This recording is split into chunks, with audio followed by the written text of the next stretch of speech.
zusammen. Hallo. Hallo. Hallo. Ich mache 14 Jahre Theater und ich bin nicht so ignoriert geworden. Dankeschön, wirklich. Hallo sind Kinder. Hallo. Genau, alle laut. Sagt ihr zu euren Eltern, wie könnt ihr laut werden? Hallo. Hallo. Hallo. Hallo. Noch einmal. Die Kinder, die großen Kinder können auch. Ist kein Problem. Alles gut. 1, 2, 3. Hallo! Jetzt machen wir Theater. Sollen wir anfangen? Sehr schön. Dann fangen wir an.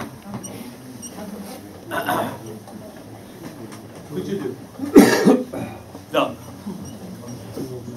Und die Wiese herum. Kuh und Pferde, Gras. Oh, ist das toll. Dankeschön. Meine Mutter hat auch immer gesagt, dass ich toll bin. Ich meine nicht dich, ich meine die Geschichte.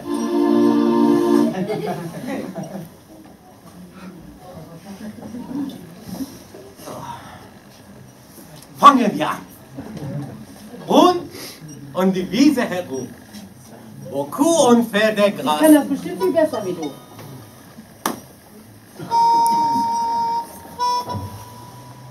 Security? Kannst du rausschmeißen? Ja, klar. Frau der Repeis? Frau Demmer? Jemand kann mir helfen? Hallo? Jemand kann mir helfen? Ich kann dir helfen. Sie? Ja, ich Oh, kann dir helfen. das ist nett von Ihnen. Gerne. Guck mal. Eine nette Frau. Sie will mir helfen. Dankeschön. Ich kann dir gerne helfen, die Geschichte vorzulesen. Nein, nein, nein. Ich brauche nicht Hilfe, dass jemand die Geschichte erzählt. Das ist meine Geschichte. Nein. Das ist nicht deine Geschichte. Das ist die Geschichte von Leonie. Ich weiß, wo Leonie ist. Aber jetzt will ich diese Geschichte erzählen. Und ich will nicht, dass Sie mich steuern. Eine Mutter kann die Geschichte viel besser erzählen. Ja, ich bin auch eine Mutter. Meine ich habe auch eine Mutter, hat viele Geschichten von mich erzählt. Nein, brauche ich nicht. Dankeschön. Ich möchte die Geschichte erzählen. Nein, Doch. nein, nein, das ist meine Geschichte. Nein. Was macht ihr da? Dieser sieht das. Dieser. So, fangen wir an. Hey. Was macht ihr da? Ich will die Geschichte erzählen. Ja, eine reicht. Die zweite kommt auch dazu. Nein, geht das nicht. Nein. Warum? Warum? Warum geht das nicht? Warum? Ja, sag, warum geht das nicht?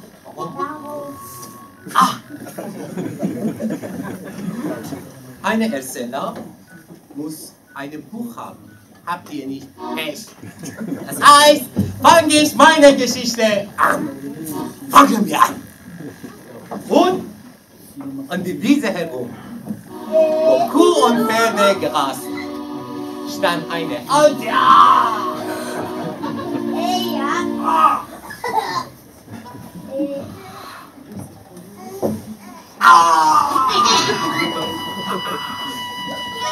Woher habt ihr denn? Amazon. Ich weiß. Woher wusstet ihr, dass muss ein Buch mitnehmen? Nein, ich will das nicht. Geht das nicht? Nein. Warum geht das nicht? Warum? Ja, sag. Warum? Ja, komm, sag, warum geht das nicht? Eine Erzähler muss...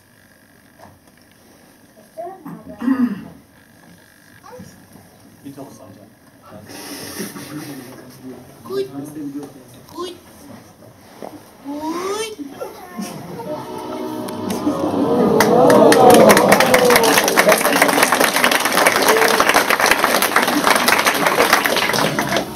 Eine Kostüm und ein Buch haben. Habt ihr nicht recht? Das heißt, ich erzähle meine Geschichte. Fangen wir an. Und die Wiese herum, wo Kuh und Pferde grasen, stand eine alte Steinmauer. Diese Mauer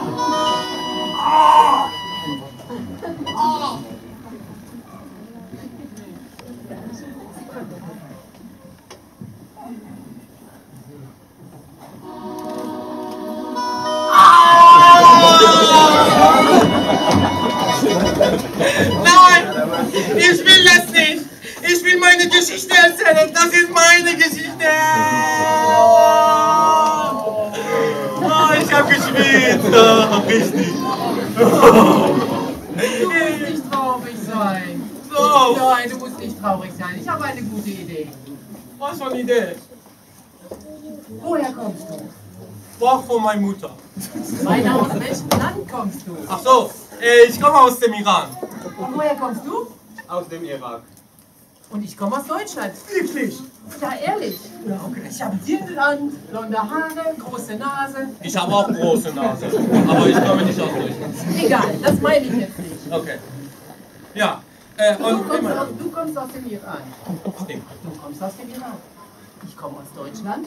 Mhm. Und wir können jeder die Geschichte in seiner Muttersprache erzählen. Warum? Du sprichst auf Persisch, du sprichst auf Arabisch und ich spreche auf Deutsch. Denn im Publikum haben wir auch viele Leute sitzen, die Arabisch, Deutsch und Persisch sprechen. Ja? Ist das richtig? Ja. Ja? Machen wir? Ja, machen wir das. Machen wir. Machen wir nicht, machen wir nicht, machen wir nicht. Warte, nein, die meine ich. Okay. Jeder bekommt ein Sockenmaus. Sockenmaus. Ich mag diese Musik. Sockenmaus. Stop. Und dann fangen wir an. Fangen wir an. Und? Nein. So geht. Warum? Warum? Ich habe eine gute Idee. Ich Was? habe einen Freund, Ja? kann uns helfen. Okay. Dein Freund kann uns helfen. Ja. Okay. Aladdin!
دور یک چمنزار قشنگ، جایی که اسب‌ها و گاوها می‌چریدند، یک دیوار خیلی خیلی قدیمی. در درون این چمنزار قشنگ، در نزدیکی انبار غله و گندم، یک خانواده موش‌های توسی زندگی می‌کردند. في جميع أنحاء المنطقة المحيطة حيث الخيول والأبقار ترعى كان هناك جدار حجري قديم. في هذا الجدار وبجانب الحظيرة ومخازن الحبوب عاشت أسرة فئران الحقل. Rund um die Wiese herum, wo Kühe und Pferde grasten, stand eine alte Steinmauer. In dieser Mauer, nahe bei Scheune und Kornspeicher, wohnte eine Familie schwatzhafter Feldmäuse. ولی کشاورزها از اونجا رفته بودند. انبار غله و گندم خالی مونده بود. و از اون جایی که زمستون نزدیک بود، موش‌های توسی شروع به جمع کردن آذوقه و گندم کردند. همه موش‌ها از صبح تا شب مشغول کار بودند. همه به غیر از فردریک. ولكن المزارعين قد انتقلوا بعيدا عن الحظيرة وصومعة الحبوب كانت فارغة، ولأن الشتاء كان قريبا بدأت الفئران المجال قليلا لجمع الحبوب والقمح والمكسرات والقش. كانت جميع الفئران تعمل ليل ونهار، جميعهم إلا فردريك. Aber die Bauern waren weggezogen. Scheune und Kornspeicher standen leer. Und weil es bald Winter wurde, begannen die kleinen Feldmäuse, Nüsse, Körner, Weizen und Stroh zu sammeln. Alle Mäuse arbeiteten Tag und Nacht. Alle, bis auf Frederick. Frederick, warum arbeitest du nicht so wie alle anderen? Ich arbeite doch. Ich sammle Sonnenstrahlen für die kalten, dunklen Wintertage. و از اون جایی که موش‌ها فردریک رو دیدن که به گل‌ها خیره شده، ازش پرسیدن. وعندما رأوا فريدريك جالسا وحده وهو يحدق في المرج سألوه. Und als sie Frederik so da sitzen sahen, wie er auf die Wiese starrte, da sagten sie: Und nun, Frederik, was machst du jetzt? Ich sammle Farbe, denn der Winter ist grau. دوستهاش فردریک رو دیدن که انگار زیر سایه علف‌ها خوابش برد. وعندما بدا الأمر وكأن فريدريك غفى تقريبا. Und einmal, da sah es so aus, als sei Frederik halb eingeschlafen. Träumst du, Frederik? Aber nein, ich sammle Wörter. Es gibt so viele lange Wintertage. Und dann wissen wir nicht mehr, worüber wir sprechen sollen. وقتی اولین برف زمستونی شروع به باریدن کرد، 5 موش پشمالوی کوچولوی ما برگشتن به خونه خودشون که بین سنگ‌های دیوار قدیمی مزرعه بود. وعندما جاء فصل الشتاء وبدا أول تساقط للثلوج انسحبوا فئران الحقل إلى مخبئهم بين الحجارة. Als nun der Winter kam und der erste Schnee fiel, da zogen sich die 5 kleinen Feldmäuse in ihr Versteck zwischen den Steinen zurück.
در روزهای اول زمستون آذوقه به اندازه کافی برای همه بود. موشهای توسی با خوشحالی برای همدیگه قصه گرگ خواننده و گربه‌های رقصنده رو تعریف می‌کردند. و این لحظه خانواده موشهای توسی خیلی خوشحال بودند. في البداية كان لديهم ما يأكلونه وقطط عن ثعالب تغني وقطط ترقص ليتسلوا بها. كانوا لا زالوا سعداء. In der ersten Zeit, da gab es noch viel zu essen. Und die Mäuse erzählten sich Geschichten über singende Füchse und tanzende Katzen. Da war die Mäusefamilie ganz glücklich. رفته همه فندق‌ها و گردوهای اونها تموم شد. موش‌ها به سختی میتونستن مزه جو و گندم رو به خاطر بیارن. در یک لحظه بین دیوار قدیمی سرد شد. موش‌های ما دیگه نمیخواستن برای همدیگه قصه تعریف کنن. در همین لحظه موش‌ها به خاطر میارن که چطور فردریک راجع به کلمه‌ها و رنگ‌ها و نور خورشید صحبت کرده بود. ولكن رويدا أكلوا كل ما لديهم. وأتت فجأة رياح قارسة جدا بين حجارة الحائط القديم، ولم يعد لديهم رغبة بالثرثرة والحديث. وفجأة تذكروا أن فريدريك كان قد تحدث عن إشعة الشمس والألوان والكلمات. Aber nach und nach waren fast alle Nüsse und Körner aufgeknabbert. Das Stroh war verbraucht und an Körner konnten sie sich kaum noch erinnern. Es war auf einmal sehr kalt zwischen den Steinen der alten Mauer und keine Maus wollte mehr sprechen. Da fiel ihnen plötzlich ein, wie Frederick von Sonnenstrahlen, Farben und Wörtern gesprochen hatte. Frederick, was machen deine Vorräte? Macht die Augen zu. Jetzt schicke ich euch die Sonnenstrahlen. Riecht ihr schon, wie warm sie sind? Warm, schön und golden. موقعی که فردریک از نور خورشید صحبت میکرد، موش‌های کوچولوی ما حسابی گرمشون شد. وبينما كان يقول فريدريك ذلك بدأت الفئران تشعر بالدفء حقا. Und während Frederick so von der Sonne erzählte, da wurde den 4 kleinen Mäusen schon viel wärmer. Und was ist mit den Farben, Frederick? Macht eure Augen wieder zu. وقتی که فردریک از گل‌های آبی و قرمز و زرد و برگ‌ها و علف‌های سبز رنگ صحبت می‌کرد، به قدری آنها واضح بود که انگار توی کله کوچولوی موش‌های ما نقاشی کرده بود. وعندما بدأ فريدريك يحدثهم عن زهور الهذاب الزرقاء والشقائق الحمراء واستحقل قمح أصفر وعن أوراق الدغلة الخضراء الصغيرة، بدأوا يرون الألوان بوضوح وكأنها مرسومة في مخيلتهم. Und als Frederick von blauen Kornblumen und roten Mohnblumen im gelben Kornfeld und von grünen Blättern am Beerenbusch erzählte, da sahen sie die Farben so klar und deutlich vor sich, als wären sie aufgemalt in ihren kleinen Mäuseköpfen. Und was ist mit den Wörtern, Frederick? Wer streut die Schneeflocken? Wer schmilzt das Eis? Wer macht lautes Wetter? Wer macht es leis? Wer bringt den Glücksklee im Juni heran? Wer verdunkelt den Tag? Wer zündet den Mondlampe an? Frederick, du bist ein Dichter!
Feldmäuse wie du und ich wohnen im Himmel und denken an dich. Vier kleine Feldmäuse wie du und ich wohnen im Himmel und denken an dich. Die erste ist die Frühlingsnacht, die letzte Regennacht. Am Freitag die Sommernacht, die Blumen bunt zu machen. Danach verschiebt sie Bus und reizt so schöne Grüße. Verklopft den Bauch die Fledermaus für ihre kalten Füße. Vier kleine Feldmäuse wie du und ich wohnen im Himmel und denken an dich. Vier kleine